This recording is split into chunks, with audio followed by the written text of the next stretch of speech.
저는 올해 69 이름은 정부님이라고 합니다. 맞벌이하는 아들 부부 대신 손주를 돌보며 사는 게 제 일상이고 제 노년의 기쁨이었지요. 그런데 세상에 제가 그토록 사랑했던 그 아이가 제 친손주가 아니라는 걸 알게 됐습니다. 제 아들은 대학 졸업하자마자 직장을 잡았는데 어느 날 여자친구가 임신을 했다고 하더군요.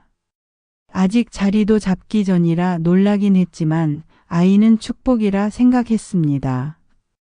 그래서 서둘러 결혼을 하고 몇 달 뒤 예쁜 아이가 태어났죠. 엄마, 애 좀 봐주실 수 있죠?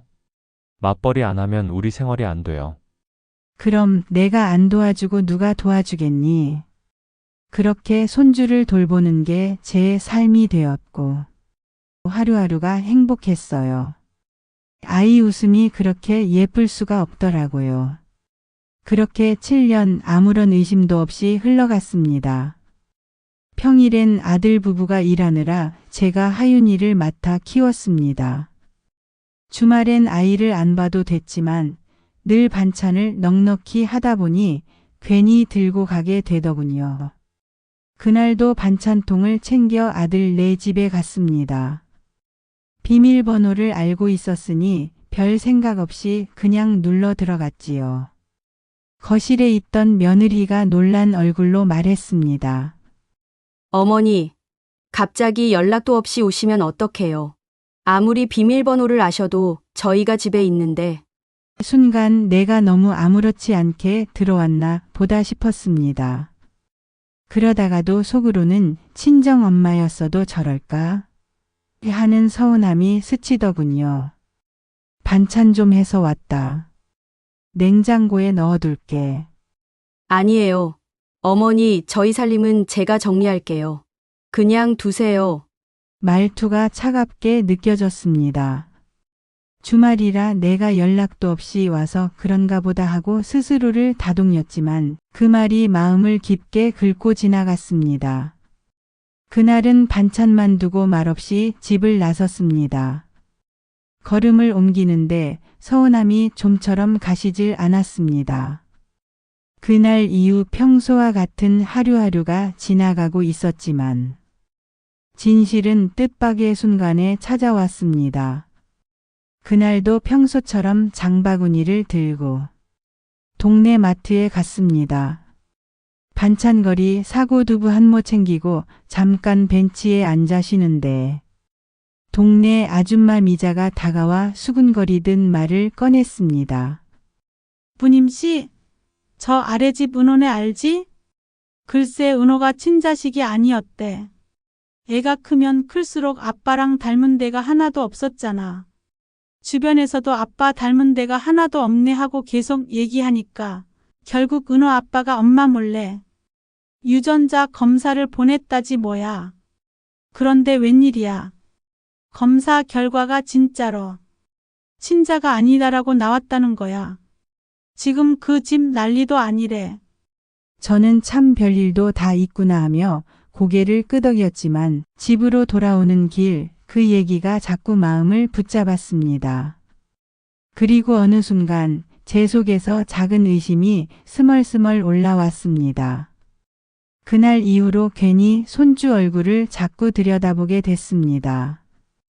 의심이란 게 내가 원해서 생기는 게 아니더군요.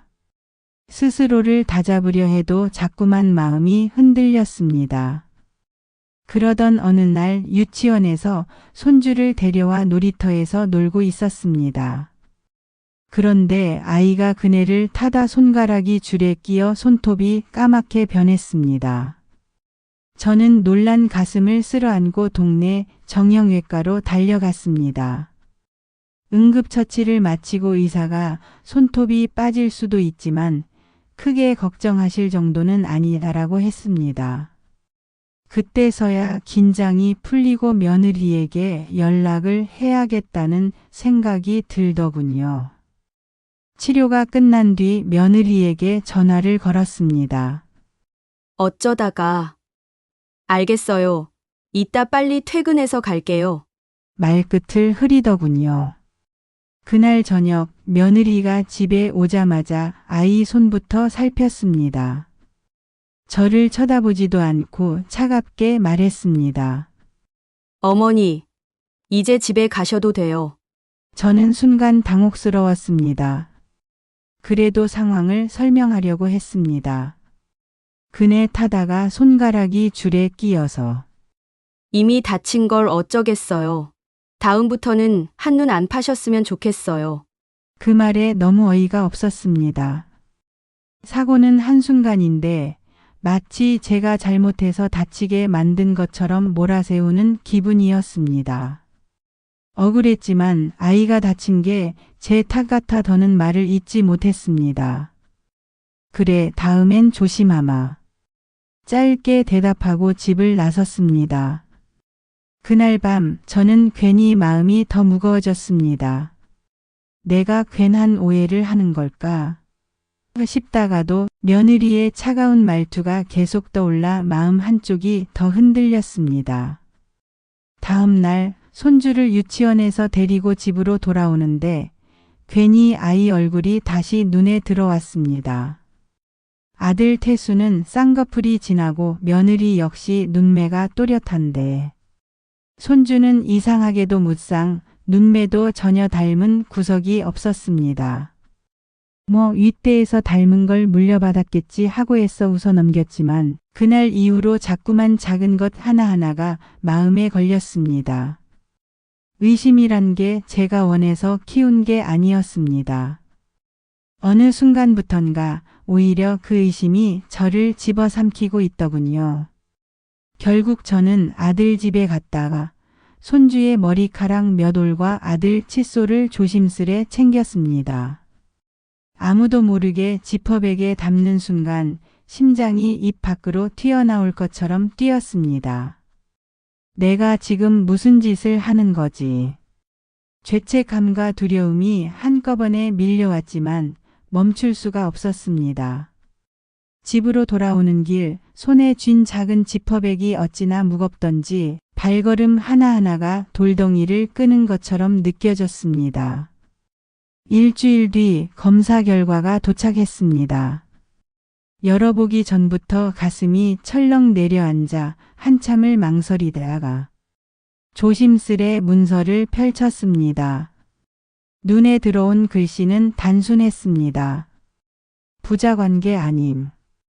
순간 숨이 막히는 듯 답답했고 가슴이 서늘하게 식어버렸습니다. 믿고 싶지 않았습니다. 설마 아닐 거야, 틀린 거겠지. 수없이 되뇌었지만 결과는 변하지 않았습니다. 잔인할 만큼 분명한 현실이 제 앞에 놓여 있었습니다. 결과지를 본 그날 밤 저는 도저히 혼자 안고 살 수 없다는 생각이 들었습니다. 밤새 뒤척이다가 결국 아들에게 전화를 걸었습니다. 태수야, 내일 퇴근하고 혼자 좀 들러라. 엄마가 꼭 해야 할 얘기가 있다. 다음 날 저녁 퇴근한 아들이 집에 들어섰습니다. 저는 한참 동안 입이 떨어지지 않았습니다. 말문이 막히고 심장은 계속 쿵쿵 뛰었지요. 잠시 침묵 끝에 저는 떨리는 손으로 유전자 검사지를 내밀었습니다. 태수야, 엄마가 미안하다. 네가 힘들어질까 봐 망설였는데 이걸 네가 직접 봐야 할 것 같아. 부자 관계 아님? 이게 무슨 소리예요, 엄마? 하윤이는 제 아들이에요. 제가 키운 제 아들이라고요. 이건 잘못된 거예요. 틀린 거예요. 틀렸으면 얼마나 좋겠니? 나도 믿고 싶다, 내 말이 맞다고. 근데 이게 현실이야. 그 말을 꺼내는데 속에서 불이 치밀어 올랐습니다. 억울하고 분해서 목이 메이면서도 화가 먼저 났습니다. 어쩌다 우리 집이 이런 꼴을 당해야 하나. 도저히 받아들이기 힘든 현실이 눈앞에 놓여 있었습니다. 그날 밤 아들은 집으로 돌아가 며느리와 마주 앉았다고 합니다. 그리고 마침내 며느리의 입에서 진실이 흘러나왔습니다. 결혼 전에 다른 남자를 만났었다고. 그러다 임신을 했는데 그 아이가 누구 아이인지조차 확신이 없었다는 겁니다. 그런데도 조용히 넘어가면 된다고 생각했다지요.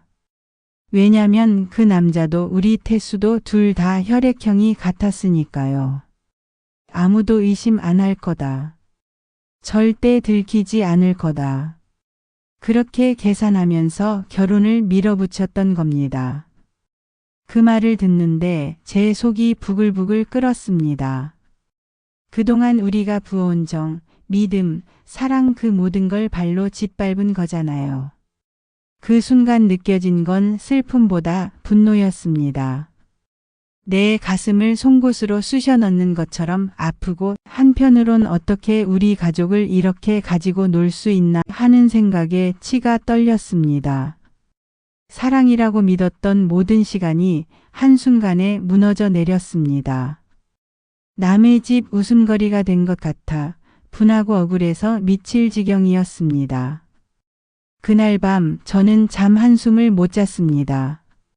머릿속에서 며느리의 말이 자꾸 맴돌았습니다. 아무도 의심 안 할 거다. 들키지 않을 거다. 그 차가운 계산이 제 가슴을 계속 후벼 팠습니다. 다음 날 태수가 다시 저를 찾아왔습니다. 얼굴은 잿빛이었고 눈은 충혈돼 있었습니다. 아들이 고개를 떨군 채 말했습니다.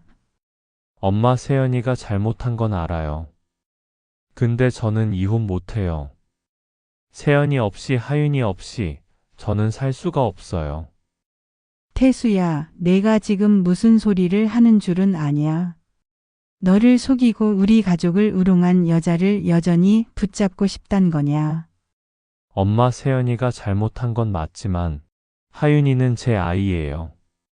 제가 키운 내 아들입니다. 그 아이가 제 곁에 없는 삶은 상상할 수 없어요. 그 말을 듣는 순간 제 속은 다시 한번 무너져 내렸습니다. 분노가 치밀었지만 한편으로는 아들의 애처로운 모습이 더 가슴을 아프게 했습니다. 그러나 어머니라는 이름으로 저는 분명히 선을 그어야만 했습니다. 좋다. 내가 그 여자와 그 아이를 끝까지 선택하겠다니 엄마가 막을 수는 없겠지. 하지만 알아둬라. 내 가진 거, 내 평생 피땀 흘린 재산 한 푼도 너한테는 물려줄 생각 없다. 오늘 이후로 네 인생은 네 책임이다. 나는 내 길을 가겠다. 그 말을 내뱉고 나니 제 목소리는 떨렸지만 마음만큼은 단단했습니다. 아들을 향한 사랑이 사라져서가 아닙니다. 차라리 이렇게라도 선을 긋지 않으면 제 남은 삶마저 거짓에 휘둘려 무너져 내릴 것 같았기 때문입니다. 그날 이후 저는 아들과 거리를 두고 지내고 있습니다. 아직도 밤마다 스스로에게 묻습니다. 내가 옳은 선택을 한 걸까?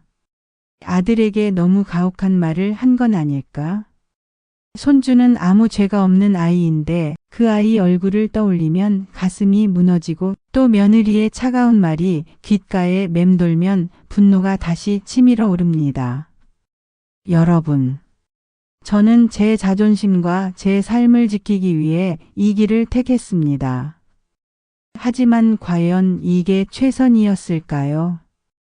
여러분이라면 저 같은 상황에서 어떤 선택을 하셨겠습니까?